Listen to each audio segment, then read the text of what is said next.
My name is Jaden, and maybe if you just looked from the outside, you'd think I was the kind of person who had always lived in luxury. The truth is, I grew up in a massive house perched on a hill in the suburbs of Seattle. A classic-style mansion over 18,000 square feet, complete with a hanging garden and a private pond, worth more than $60 million.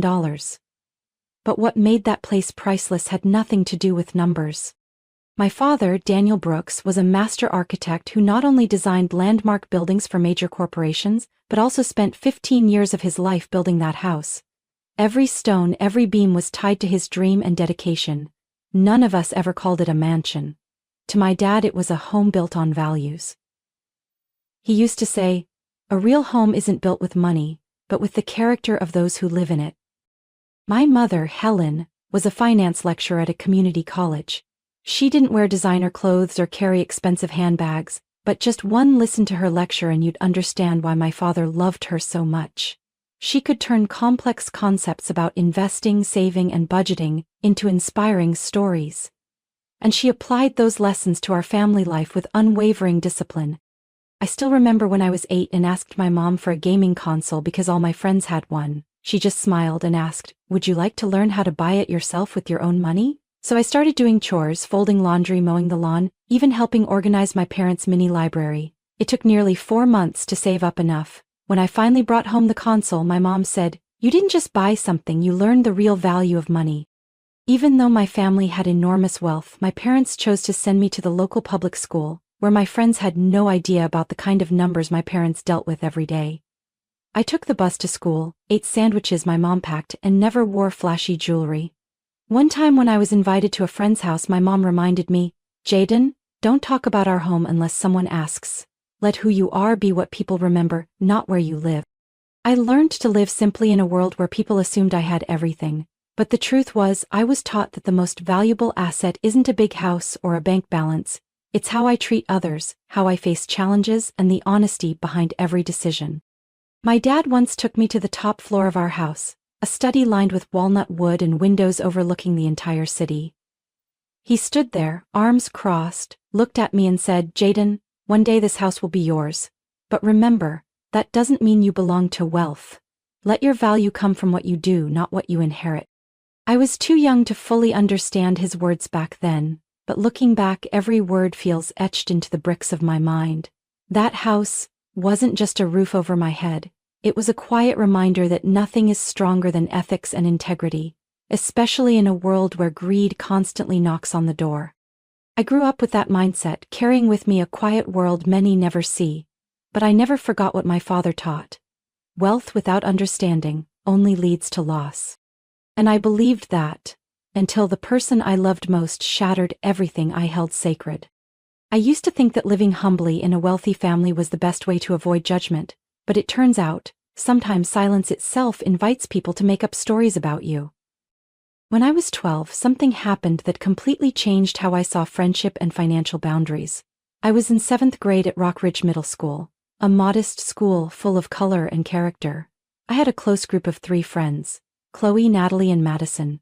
Natalie was the most outgoing, always laughing, always talking, and the first to ask, "Jaden, is it true your house has an elevator? A private movie theater too?" I gave a half smile and didn't answer. I didn't want my friends to see me as different.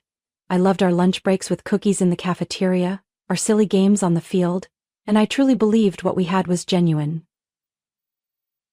Then Chloe's gaming console broke. It was a new console her dad had gifted her for her birthday, and she had proudly brought it to school. During recess, she handed it to me to try. I still remember the cold sensation in my palm when it slipped and hit the cement floor with a sharp crack. The screen went black. Chloe stared at me, not crying, but her lips trembled. I immediately apologized and said I'd find a way to fix or replace it. That evening I told my mom. She looked at me for a long moment, then gently said, "Jaden, you can apologize, you can find a repair shop, but you can't use family money to fix mistakes that weren't made with bad intentions. You'll have to take responsibility through your own effort." It took me 2 weeks of doing odd jobs and saving up before I brought the console to a repair shop near school, but when I returned it to Chloe, she didn't smile. Natalie, standing next to her, chimed in. "For someone rich like him, a few $100 is nothing. Are you even sure that's your console, Chloe?" I froze, that cold feeling returned. The next day rumors started spreading that I'd broken it on purpose to replace it with a cheaper one. That I stole Chloe's console and swapped it out. Madison didn't say anything, but the way she avoided my eyes said enough. The vice principal heard about it when a group of students submitted a complaint, something I later learned Natalie orchestrated. My dad took time off work to come to school. During the meeting with the principal, he sat silently through all the accusations, then calmly pulled out warranty documents, the repair receipt and a confirmation letter from the repair shop. He simply said, "I taught my son that the truth doesn't need to shout, it just needs to stand firm." I was cleared. Natalie and Chloe were reprimanded for spreading false information, but what I'll never forget wasn't their punishment. It was what my father whispered to me as we walked out of the school office. "Jaden, some people will only see your wallet, never your heart. Don't let those people define your worth." After that, I distanced myself from that friend group. I no longer shared much about my personal life. I learned how to politely decline when someone asked me to lend them money for lunch or hinted at me picking up the tab. I wasn't cold, just more careful. One time Natalie bumped into me outside a grocery store and scoffed, "Still shopping at discount stores? I thought you only ate at 5-star restaurants." I just nodded. Because by then I understood one thing clearly. You don't need to explain yourself to people who've already chosen not to believe in you. Years later, I still keep that old gaming console, scratched, worn out, and no longer working, but to me it's a reminder of the value of saying no, of the first wounds trust can leave, and of how I learned that sometimes true wealth is the ability to stand alone without losing yourself. I met Jack when I was 35 at a finance seminar in Denver, where I was invited as a guest speaker on digital banking security. He was one of the attendees, sitting in the third row, and the only one bold enough to ask a challenging question after my presentation. Is there a line between the convenience of technology and the cost of personal privacy? That question didn't throw me off, it intrigued me. He wasn't asking to show off, he was asking to understand. After the seminar, we talked for a bit in the coffee area, and I realized Jack was the straightforward, cheerful type with a unique way of thinking. He worked in digital marketing, not wildly successful but clearly passionate. And more importantly, he had no idea who I was beyond that day's talk. Something that felt like a relief. We kept in touch. The first texts were about work, which slowly turned into late-night calls, weekend coffees, then short getaways just to escape the inbox. Jack had a kind of energy that made life feel lighter. He wasn't fazed by my title, never asked about my assets, and wasn't curious about my family. Once I jokingly asked, "Aren't you going to Google me?" Jack just shrugged, "I'd rather learn about you, from you." After 2 years of dating, we had a small wedding by Lake Tahoe with just family and a few close friends. My mom sat next to me while I got my makeup done and whispered, "Your dad would be smiling if he saw you today." I believed that too. If he were still alive, I think he would have liked Jack. At least at first. After the wedding, Jack moved in with me into the high-rise apartment my parents had bought for me downtown. A month later, I decided it was time to show Jack more about the home in the western hills of Seattle, the one I grew up in. I hadn't brought anyone there since my dad passed away 3 years earlier. Partly because I wasn't ready, partly because I was afraid someone would see it as a trophy. That visit happened on a sunny Saturday afternoon. When the automatic gate opened, Jack fell silent. He stepped out of the car slowly, like he was walking into another world. The slate roof, the tall windows catching the sunlight through the blazing red maple trees, the pond still shimmering like the summers of my childhood. I watched his eyes as he entered the grand hallway lined with the familiar walnut paneling and the architectural details my father once sketched by hand. "Jaden? You lived here?" His voice was hoarse. I nodded. "I grew up here." He gave a small laugh like he still couldn't believe it, but I noticed something flicker in his eyes. A curiosity I hadn't seen before. After that day, he started asking more questions. At first they seemed casual. How long did your dad take to build this? Who manages the garden? Has the house ever been reappraised? But gradually he mentioned more specific terms. Personal assets, inheritance, deed ownership, and decision rights. I couldn't deny that something inside me began to feel cautious. I didn't want to think poorly of Jack, the man I chose to marry, but I also couldn't forget my father's lessons. The one who truly loves you will respect your boundaries even when you don't explain them. A few weeks later during dinner at our apartment as I was pouring wine, Jack suddenly asked, "Jaden, if something ever happened to your mom, who would get ownership of the house in the Western Hills?" I froze, the glass in my hand trembling slightly. Looking him in the eye, I said, "That's a family matter, Jack, and I think you understand that." He smiled, but it wasn't the warm smile I was used to. For the first time since we met, I felt a small, thread-thin but razor-sharp distance forming between two people who once promised no secrets, and I began to wonder, was there something inside him I'd overlooked? Just because I'd trusted too soon? The message from my mom came on a Monday morning just as I was about to join a virtual meeting with a bank executive. The message was only a few words. "Jaden, your father needs you." I left the office within 10 minutes. On the way to the hospital, my mind was spinning with speculation. My father had always been healthy. Every morning he walked for an hour around the backyard garden, ate well, and never skipped his routine checkups. But when I walked into the hospital room and saw him lying there with a gaunt face, I knew things were no longer simple. He smiled when he saw me, but the eyes that once held unshakable resolve were now shadowed with exhaustion. I sat beside him, held his hand, and listened as my mother whispered, "The doctor said it's stage 4 pancreatic cancer. Surgery's no longer an option, Jaden." I don't remember exactly how I reacted. All I know is the world seemed to collapse into a single heavy ringing in my ears. I had always believed my father was unbreakable, that he would be there for every milestone in my life, but now I had to prepare to lose him. From that day on, I paused all major work commitments and rearranged my schedule to spend more time at the hospital. I read books to him, shared stories from work, and sometimes played the jazz music he used to love. In those moments, I almost forgot about the reality waiting outside. Jack at first seemed supportive. He occasionally brought snacks, asked how things were going, and picked me up late at night, but just a few weeks in, his patience started to wear thin. One night, when I came home exhausted after a long day at the hospital, Jack was standing at the door, arms crossed, his usual warmth gone. "Jaden, how long are you planning to keep this up?" I frowned. "What do you mean?" "I mean, I understand you love your parents, but our life also needs attention. You're gone all the time. I feel like I'm alone in this marriage." I stood in silence. I was too drained to argue, but inside something cracked. Was this really the man who once promised to stand by me through everything? A few weeks later, my father passed away on a quiet morning. My mother and I sat by his side, his hand holding mine until the very end. I didn't cry, I just sat there, listening to the monitor go silent, and felt a part of my heart leave with him. The funeral was held in our family's garden, simple and dignified, just as he had wanted. Throughout the ceremony, Jack was there, polite but distant. He avoided my gaze and barely acknowledged the grief I was carrying. After the funeral, my mother handed me a thick file. Inside was a carefully prepared will. My father had left me full ownership of the hillside mansion, the place he once called the heart of the family. The house was valued at nearly $5,500,000, but to me, it was priceless. Jack heard the news from a relative at the funeral, and his attitude shifted instantly.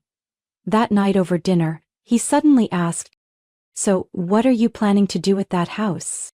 I looked at him, a sense of caution rising in me. "I haven't thought about it yet. Everything's still too fresh." He nodded, then added, "I was just thinking, if both of us were on the title, it might make things easier later. Legally, I mean." I didn't respond, but my heart tightened. For the first time, I felt Jack was looking at my father's legacy not as a family heirloom, but as a prize to be claimed. A few days later, I got a call from the family attorney. Mr. Peterson, my father's longtime friend. He confirmed that all the transfer documents were finalized and I was the sole legal owner of the house. I stood on the second-floor balcony of the mansion that windy afternoon, looking out at the garden my father once tended with his own hands, and I silently promised him I would protect this place no matter what. But I never imagined that the first person I'd have to protect it from would be the man sleeping next to me each night. 6 weeks after my father's passing, the atmosphere in our shared apartment had grown increasingly tense. Jack could no longer hide his restlessness. He started asking non-stop questions about the legalities of the house I had just inherited, and even though I gave clear answers repeatedly, he kept circling back to the same topic. One evening as I was looking through my father's old keepsakes in the study, Jack showed up at the door with a more serious expression than usual.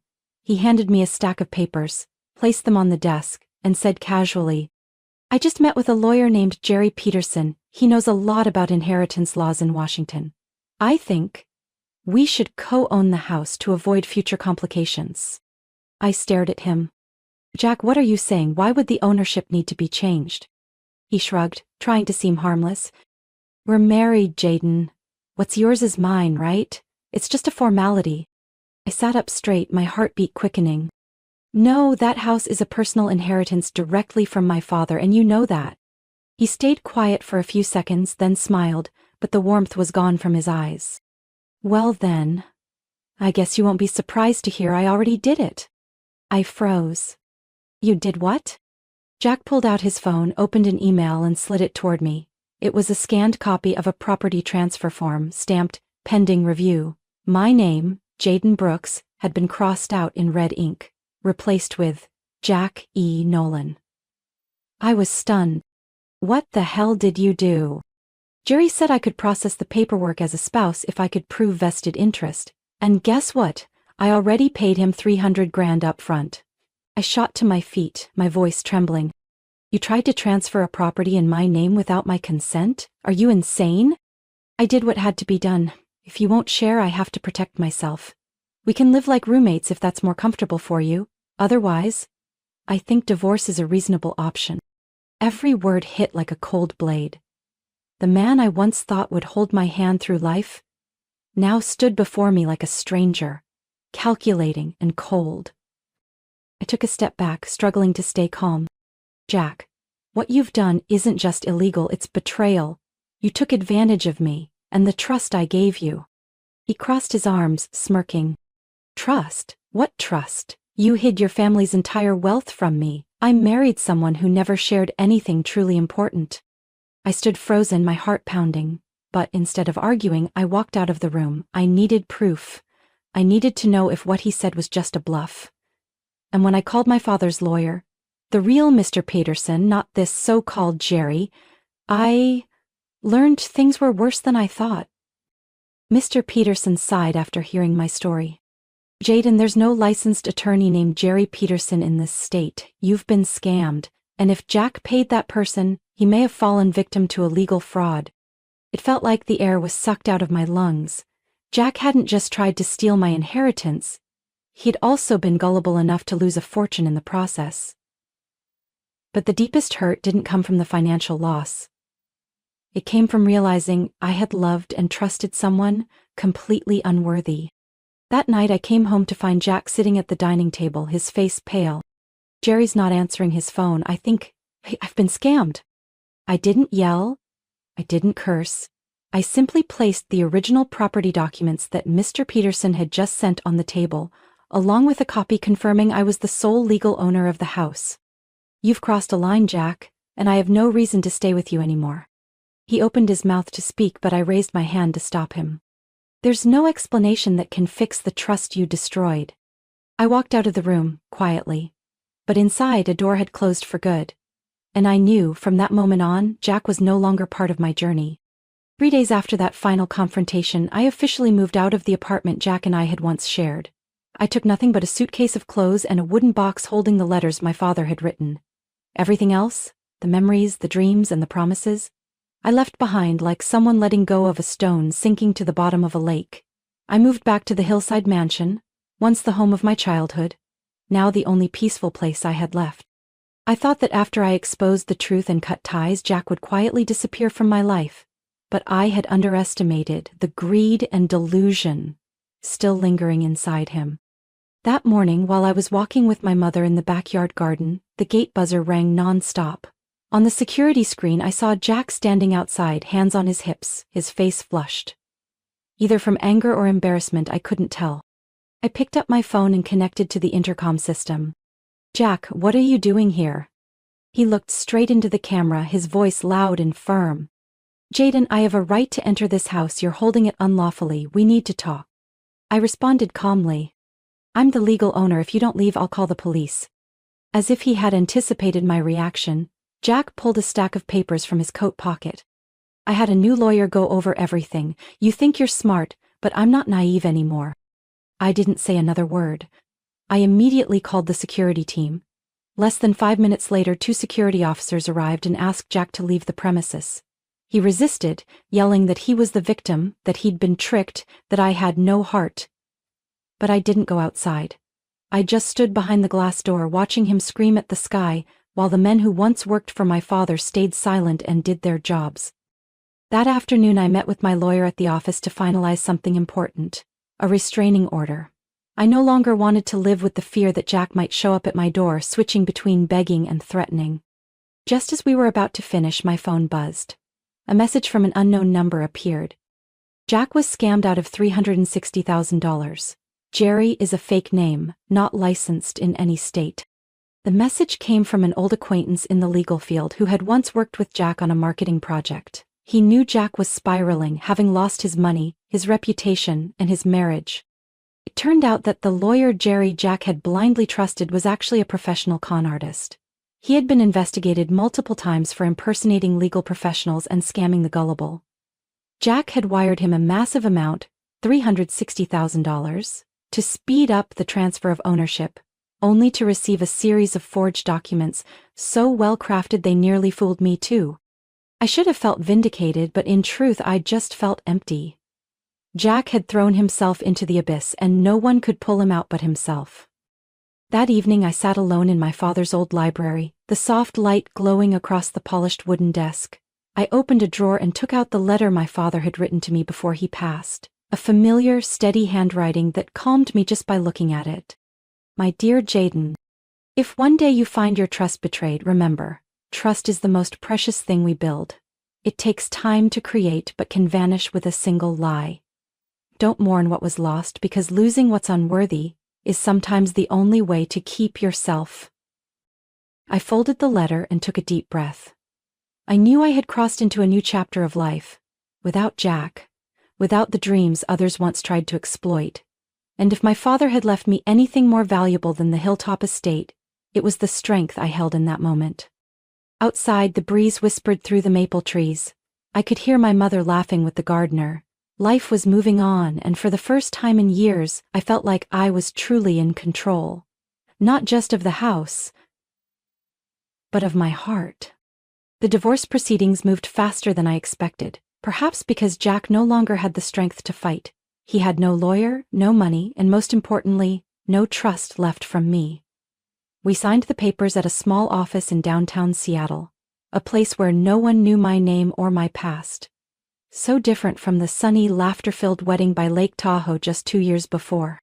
Jack didn't say much during the signing. He just kept his head down, dark circles under his eyes, his hands trembling slightly. When the final stamp hit the paperwork, I stood up first. I hope you find your way back to yourself. That was all I could say without letting my heart lose direction again. I returned to the estate and extended its familiar calm by transforming my father's old room into a space for meditation and reading. My mother, after staying with me for some time, began focusing on herself, taking art classes, gardening, walking every morning. The house, once wrapped in grief, was slowly breathing again. Then came the day of my father's first memorial. We kept it simple, just a few close friends, some longtime colleagues and neighbors who had known our family since I was a child. Everything was thoughtfully prepared, from the small altar in the library to the white flowers lining the walkway. The setting was solemn but still warm. As the ceremony began, I noticed a familiar figure outside the iron gate. His eyes met mine through the security camera. I froze for a few seconds. Jack. He looked thinner than the last time I saw him. His shirt was wrinkled, his hair slightly messy, and his eyes sunken. He placed a hand on his chest when he saw me watching, as if silently pleading. I stepped onto the porch but kept my distance. "Why are you here, Jack?" He swallowed hard. "I just wanted to say I'm sorry. To you. And to him. I know I don't deserve to be here, but I need you to know I've lost everything." I looked at him, trying to keep my voice steady. "You had the chance to hold on to at least one thing, but you chose to give it all up for greed. I was duped. I was stupid. I get that now." The sound of chanting began inside. The guests had all gathered. I took a deep breath, then spoke firmly. Today is for my father. This isn't your stage for redemption. If you still have any respect for me or for him, please leave. Jack nodded, but didn't move. He took a few steps back, eyes full of one last silent plea. I'm not asking for forgiveness, just don't hate me. I stayed silent, not because I hated him, but because I had nothing left in me to feel. I signaled to the security guards. They understood, stepped out quietly without making a scene. One of them spoke softly to Jack and escorted him away from the gate area. I didn't look back. I returned inside where everyone was waiting, where my father's photo sat on the table, surrounded by white flowers and glowing candles.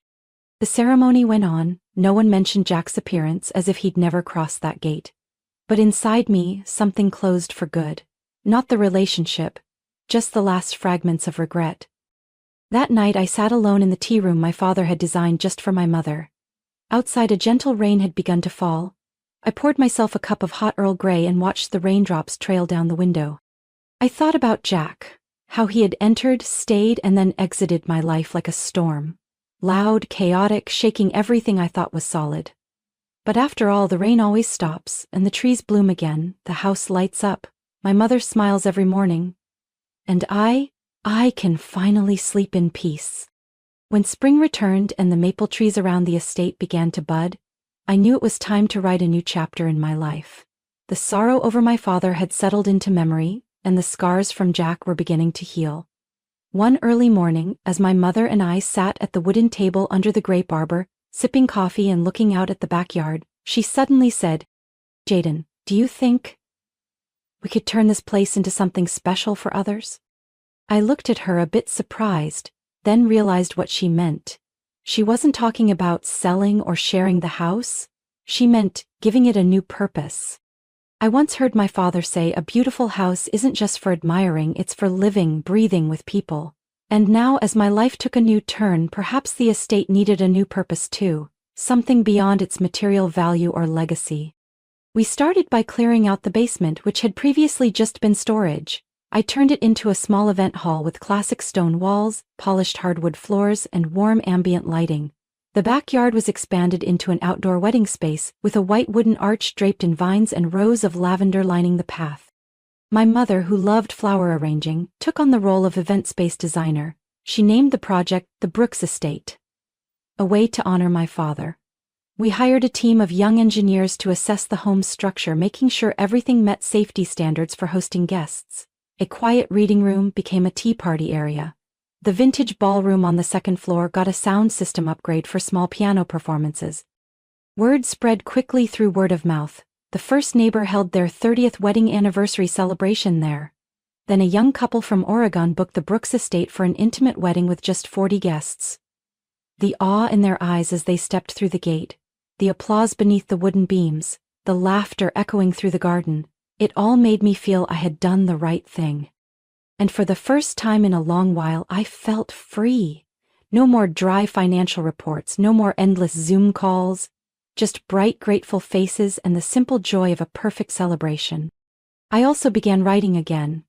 Old journal entries, memories of my father, reflections from my failed marriage, not for publishing, but for healing. Strangely, the mansion, once filled with sorrow, was now a place of restoration. Each morning, my mother and I walked the vast grounds, baskets of fresh flowers in hand. We discussed decor ideas for the coming week, chose background music for upcoming weddings, or sometimes just sat by the koi pond, watching the fish glide beneath the clear water. Our mother-daughter relationship deepened more than ever. We were no longer just family under one roof. We were true partners, companions. One day, while reviewing the event booking log, my mother gently asked, "What do you think your father would say if he saw what we're doing now?" I smiled, my eyes turning toward the sunlight streaming through the window. I believe he'd be proud, because we kept our promise, to keep this house alive in spirit. We didn't expand too quickly. We accepted no more than 3 events a month to ensure quality and attention to detail. Every staff member was someone we knew and trusted, carefully chosen not just for their skills, but for their heart. The estate was no longer a relic of a former life, but a launch pad for a new journey. I used to think loss was an ending, but it turned out to be a transition, one that helped me find a stronger, clearer version of myself. The Brooks estate continued to host weddings, reunions, and even quiet celebrations for those on their own path to healing. And me? I remained behind the scenes, growing steadier and happier with each passing day. At the end of that summer, as the last lavender blooms in the garden began to fade, I received an unexpected email. The sender, Jack. The subject line read simply, "Thank you." It took me almost 10 minutes to open it, not because I was still angry or hurt, but because I wasn't sure I wanted to know anything more about him. But curiosity won. And I read, "Jaden, I know you probably don't want to hear from me, but I just need to say one thing. Thank you. Thank you for ending everything when you did. It forced me to look at myself and face things I never had the courage to admit. I got a job at a small career counseling center in Spokane. It's not flashy, but it's real. I help people who've been incarcerated or bankrupt find direction again. Maybe because I hit rock bottom too, I have the patience to really listen. I'm not asking for forgiveness. But I hope you know, the things you once believed in me weren't entirely wrong. I just wasn't mature enough to hold on to them. Wishing you all the strength you've always had. Jack." I closed the laptop and sat quietly by the second-floor window, where I could see the entire garden turning to autumn. The maple trees were starting to burn a brilliant red, the sunlight dancing gently across the rippling pond, and the breeze carried a soft scent of herbs through the air. I didn't cry. I didn't smile. I just felt a lightness inside me, as if the last stone had finally been lifted after a long uphill climb. Knowing Jack was living a more honest life didn't make me want to return to the past, but it helped me believe that sometimes, fractures can be the beginning of rebirth, not just for me, but for him too. The last months of the year passed in joyful busyness at the Brooks estate. We hosted our first autumn wedding with a rustic theme, oak wood, golden candles, and hand-tied wildflower bouquets. The bride, a literature teacher from Portland, whispered to me as she was leaving, "You didn't just give us a venue, you gave us a real beginning." I only smiled, but that sentence touched something deep within me. In the evenings I often sat with my mother on the back porch, holding a warm cup of tea, watching the twinkling garden lights my father had once installed by hand. He had designed the lighting to highlight every plant, every path. He didn't need to say anything. I could still feel him there, in the wind rustling the maples, in the soft glow over the pond, and in every decision I made with a sincere heart. The estate, my father's life's work, was no longer just a piece of property. It was proof of the power of family love, of resilience in the face of hardship, and of the belief that every crack can be where the light gets in. I once lost everything in the blink of an eye. Love, trust, even the image of myself in the mirror. But I found it all again in a different way. Not through someone else's promises, but through my own actions. Choosing what was worth keeping, and letting go of what wasn't. One early winter morning I stood on the second-floor balcony, the cold air brushing my face, looking down at the lawn where a couple was taking wedding photos. The bride in her white dress was laughing brightly, while the groom held her hand tightly, as if afraid the wind would carry her away. I rested my hand on the wooden railing, the fresh paint still faintly fragrant. And I understood. This was the end of an old journey, but also the beginning of hundreds of new ones. All starting from this place. The Brooks estate wasn't just a home preserving my father's legacy. It was a symbol of a woman's choice. A woman who once lost her way but found herself again, strong, independent, and no longer needing anyone else to define her worth. And I knew no matter what turns the future might hold, I would always remember one thing. No one can take anything from you unless you hand over your trust blindly. And sometimes, the only way to protect your most precious inheritance is to learn how to let go at the right time. From my own story, I've realized that loss isn't always the end, it can be the beginning of growth. I once loved, trusted the wrong person, and fell because of things I couldn't control. But it was those very fractures that taught me how to rise and rebuild a life with resilience and intentional choices. Happiness doesn't come from having someone by your side. It comes from knowing your own worth and never letting anyone else define it for you. What do you think about Jaden's journey and the choices she made? Share your thoughts in the comments below. And don't forget to follow the channel so you won't miss the next meaningful and heartfelt stories about life and family.